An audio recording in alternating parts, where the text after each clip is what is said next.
तरस गए नैना, आओ गुरुदेव तरस गए नैना, आओ गुरुदेव तरस गए नैना, आओ गुरुदेव तरस गए नैना, आओ गुरुदेव तरस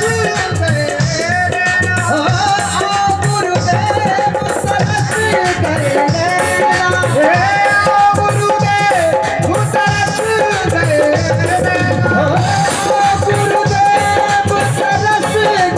नैना, आओ गुरुदेव तरस गए नैना, आओ गुरुदेव बरस गए नैना, बरस गए नैना, बरस गए नैना, बरस गए नैना, आओ गुरुदेव बरस गए नैना, आओ गुरुदेव बरस गए।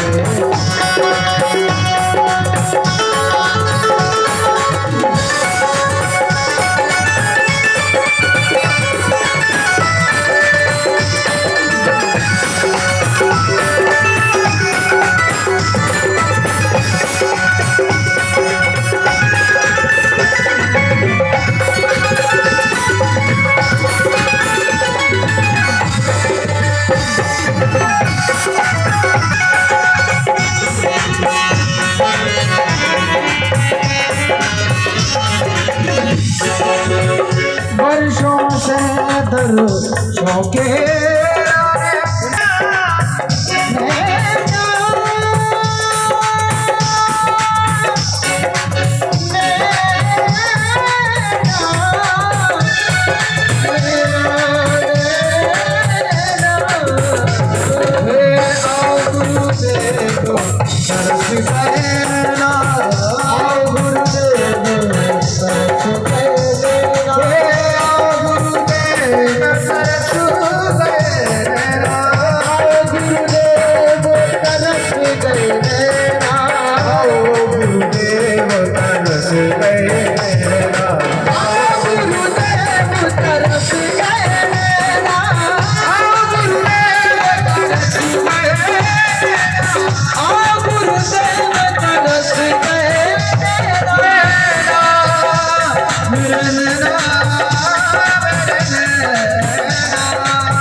तुम्हारा तरस गए बरस गए, आओ गुरुदेव तरस गए, आओ गुरुदेव तरस गए, आओ गुरुदेव साथ तब गुरुदेव, साथ तब गुरुदेव, साथ तब गुरुदेव, शरणागत गुरुदेव,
भावन भोलेनाथ की जय।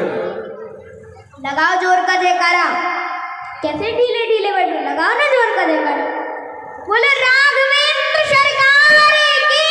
जय। अभी आवाज नहीं आई, और जोर से लगाओ, जोर से जयकारा। बोलो भूत भावन भोलेनाथ की। हमारे भाई लोग जयकारा नहीं लगाते, हमारी माताओं के अंदर जितनी दम है, जितनी आवाज है तो लगा देते, भाई लोग नहीं लगाते। अरे लगाओ ना जोर का जयकारा, जरा जोर से, पूरे जोश के साथ जोर से लगाइए जयकारा। बोलो राधा रानी सरकार की। आवाज तो आई लेकिन कम कम आई, कोई बात नहीं, कोई बात नहीं, चलो अगली बार लगवाई। कल आप सभी भक्तों ने, आप सभी माताओं ने सुंदर कथा को श्रवण किया था कि हमारा जो कथा सुनने से हमारा ये शरीर, हमारा रूप, हमारे वस्त्र बदले या ना, किंतु हमारी वाणी अवश्य बदल जाती है। देखो, कथा सुनने से रूप बदले ना बदले, कथा सुनने से हमारा रंग बदले ना बदले, कथा सुनने से हमारे वस्त्र बदले ना बदले, लेकिन भगवान की कथा सुनने से हमारी वाणी, भगवान की कथा सुनने से, भगवान की कथा सुनने के प्रभाव से हमारा स्वभाव, व्यवहार अवश्य बदल जाता है। कथा सुनने से हमारी वाणी, हमारा स्वभाव, हमारा व्यवहार बदल जाता है। इसलिए कथा सुनना ही चाहिए। जैसे सुखदेव जी महाराज ने भी अमर कथा का पान किया था भोलेनाथ के मुख से। देखो, आज हमारे ज्ञानी प्रसाद पटेल जी के यहाँ निमंत्रण था, वो भी कह रहे थे कि देवी जी आज कुछ भोलेनाथ का प्रसंग सुना, तो हम आपको बहुत सुंदर प्रसंग सुनाएंगे। आप सभी भक्तगण, सभी माताएं ध्यान से सुने।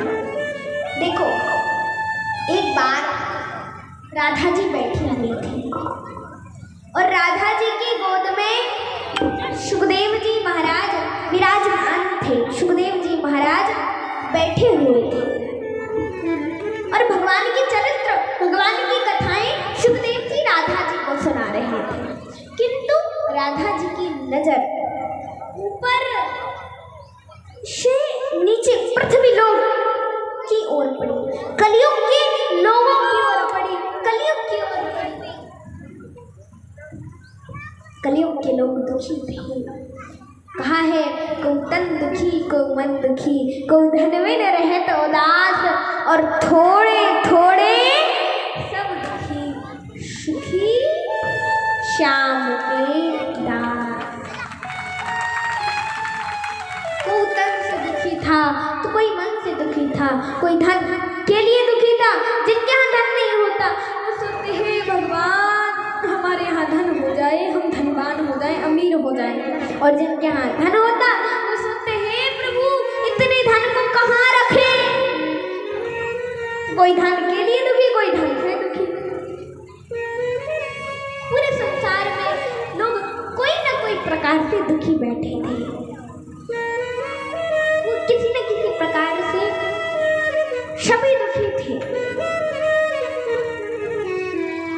सुखी थे तो केवल भगवान के भक्त। राधा जी ने देखा, राधा जी से रहा न गया। बोली, बेटा शुक, मैं एक बात कहूँ, बेटा शुक, जो कथा तू मुझे सुनाता है, यदि शुक तूने यही कथा पृथ्वी के लोगों को सुना दी तो उनका तो कल्याण हो जाएगा। ये बड़े बड़े दुख दूर हो जाएंगे,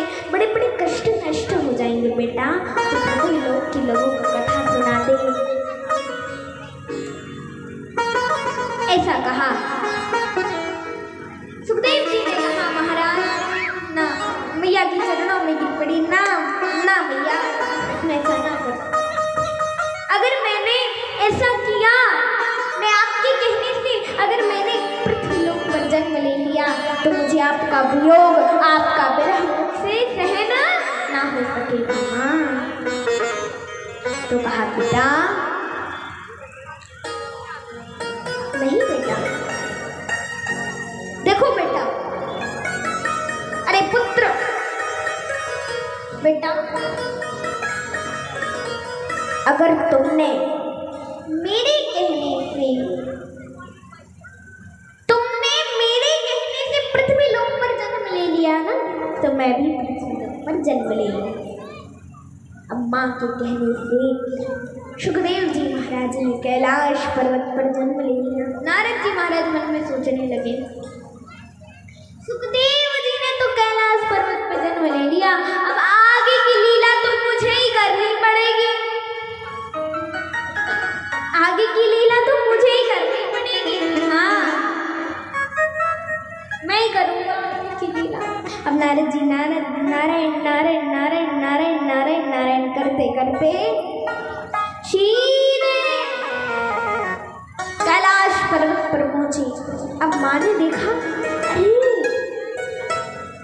नारद जी, अरे प्रणाम प्रणाम महाराज, प्रणाम प्रणाम करती हूँ महाराज। अरे नारद जी, आपने तो आजकल हमारे यहाँ आने जाना बंद कर दिया कैलाश पर्वत पर, क्या बात हो गई? बोलिए ना, आजकल आना जाना क्यों बंद कर दिया हमारे कैलाश पर्वत पर? क्यों नहीं आते जाते? बोलिए ना। नारद जी बोले, देखो मैया, हम प्रेमी संत हैं, जहाँ प्रेम होता है वहीं जाते, जहाँ प्रेम नहीं हम वहाँ नहीं जाते। मैया बोले, अच्छा नारद जी, तो आप ये कहना चाहते हैं कि हमारे कैलाश पर्वत पर प्रेम नहीं है? ये कहना चाहते हैं आप? हमारे कैलाश पर्वत पर प्रेम नहीं? नहीं महाराज, आपको तो पता ही है, जितना प्रेम पूरे संसार में नहीं है उतना प्रेम हमारे कैलाश पर्वत पर है, हमारे इस कैलाश पर्वत पर। अब एक बात बताओ माताओं भक्तों, मैया बोली, देखो सर्प और चूहे के बीच में दुश्मनी है कि नहीं है?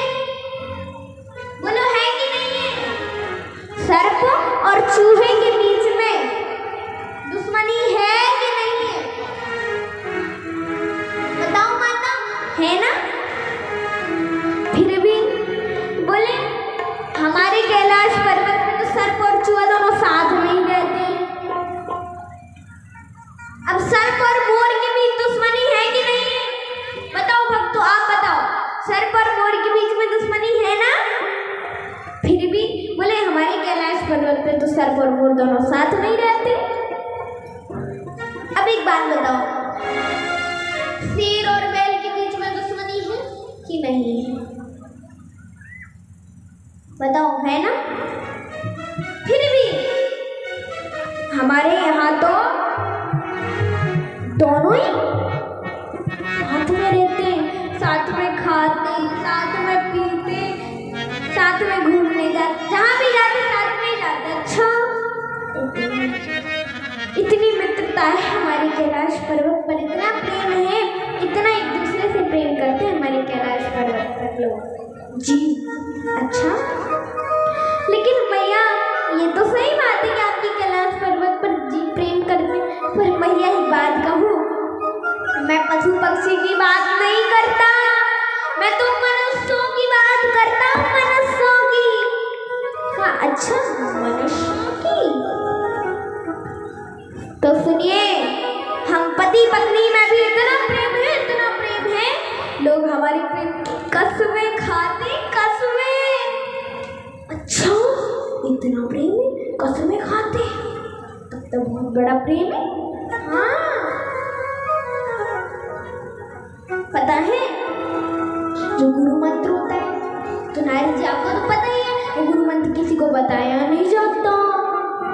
हमारे पतिदेव तो धीरे से आके कान में बता जाते, अच्छा हाँ, ऐसी आंखें धीरे से बता जाते हैं। हाँ अच्छा, तो इतना प्रेम है। और जो जब हम समाधि लगाते तो गुरु मंत्र के अलावा जो भी मंत्र जपते वो भी नहीं बताया जाता, पर हमारे पतिदेव तो धीरे से कान में आके बता जाते हैं।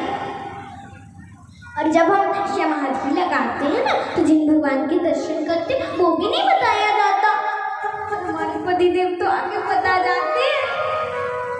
कभी कहते हैं आज तो मैंने राघवेंद्र के कन्हैया के रूप में माखन चुराते हुए दर्शन किए, तो कभी कहते हैं आज तो मैंने राघवेंद्र के कन्हैया के रूप में रास रचाते हुए दर्शन किए, और कभी कहते हैं आज तो मैंने राघवेंद्र के कन्हैया के रूप में लीला रचाते हुए दर्शन किए। कभी कहते हैं आज मैंने राघवेंद्र को सीता जी और लक्ष्मण जी के साथ वन जाते हुए दर्शन किए, तो कभी कहते हैं आज मैंने राघवेंद्र को सीता जी के साथ राजगद्दी पर बैठते हुए दर्शन किए, सभा लगाए हुए दर्शन किए, ऐसे बता जाते। अच्छा हाँ, तो बड़ा प्रेम करते।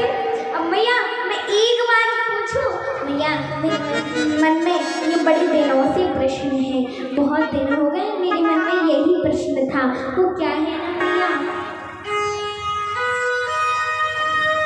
मैं सोचता था कि भोलेनाथ से पूछूंगा, पर भोलेनाथ जब यहाँ आते थे, जब मैं आता था तो भोलेनाथ तो समाधि लगाए दिखते थे, तब पूछे, मैं तो पूछ नहीं पाता था। फिर सोचता था आपसे पूछूं, फिर नहीं, फिर सोचता था नहीं क्या पता आपको पता भी होगा या नहीं, फिर मैं रह जाता था। तो अब आपने बता ही दिया इतना प्रेम करते, सब बताते, तो आपको ये बात तो पता ही होगी, पूछ लो। हाँ पूछो, मैं बता दूँगी। मैया वो क्या है ना कि जो भगवान भोलेनाथ जो मुंडों की माला पहनते हैं ना गले में, ये आपको पता है क्या वो किसकी है? भैया बोले ये तो नहीं बताया। हाँ ये नहीं बताया तो प्रेम क्या खाक करते हैं? जब इतना नहीं बताया उनके गले में जो मुंडों की माला है वो किसकी, तो प्रेम क्या खाक करते हैं? भोलेनाथ आपसे अभी तो बड़ी बड़ी बातें मार रही थी, इतना प्रेम करते वो हमसे, इतना प्रेम करते, उतना प्रेम करते, उतना प्रेम करते। क्या प्रेम करते? क्या आपको लगता है वो आपसे प्रेम करते हैं? अब ये तो लड़ाई करवाने आए ही थे, झगड़ा करवाने नारद जी आए ही थे। बोले आपको लगता है क्या वो आपसे प्रेम करते? छल करते हैं, कपट करते हैं, वो आपसे कुछ छुपाते हैं आपसे। हाँ प्रेम कुछ नहीं करते वो आपसे, समझे भैया, वो आपसे कोई प्रेम नहीं करते, छल करते, कपट करते, वो आपसे प्रेम नहीं करते भैया, बिल्कुल भी नहीं करते। हाँ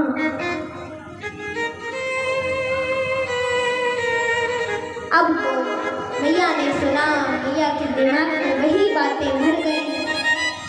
बोली आने दो भोलेनाथ को, देखती हूँ वो अंदर से भी काले और बाहर से भी काले, आने दो फिर देखती हूँ।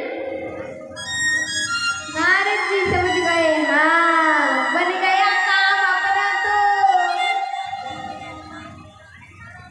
आ गया क्रोध, चलो चलते हैं।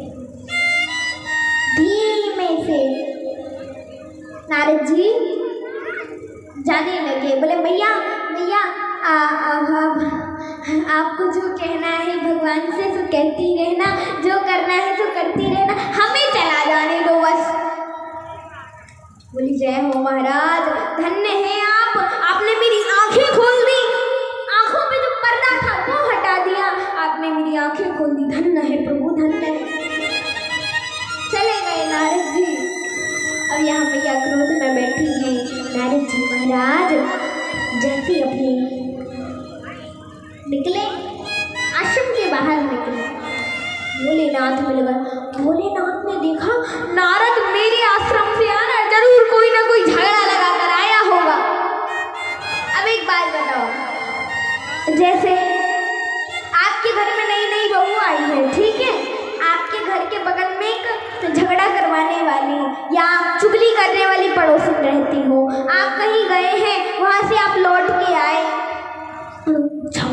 करने वाली, चुगली करने वाली पड़ोसन आपके घर से निकल रही हो तो आप क्या सोचेंगे?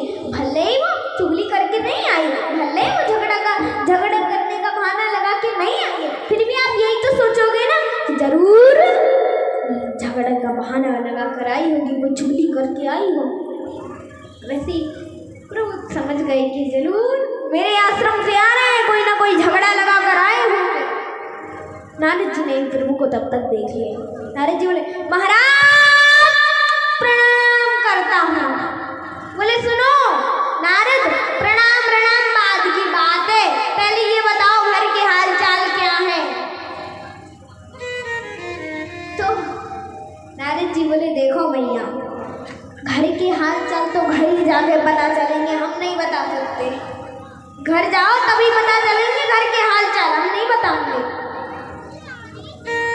घर के हाल चाल घर जाकर पता चलेंगे। बस इतना बता सकते हैं कि मैया आपको याद कर रही थी। भगवान भोलेनाथ मन में सोचने लगे, अरे नारद जी, जहाँ आप जैसा संत पधारे तो मैं ना याद करती हूँ तो करने लग जाएंगे। हाँ, मन ना याद करती हूँ ना तब भी करने लग जाएंगे याद। हाँ, नारद जी ने, देखो महाराज, अब मैं चला, आप जाइए, बहुत याद कर रही थी मैया, प्रणाम किया, आप चल दिए धीमे।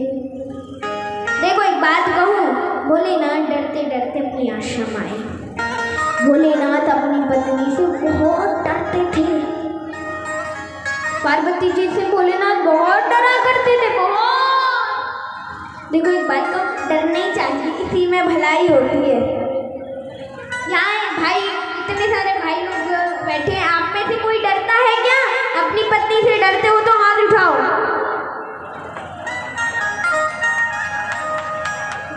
नहीं डरते?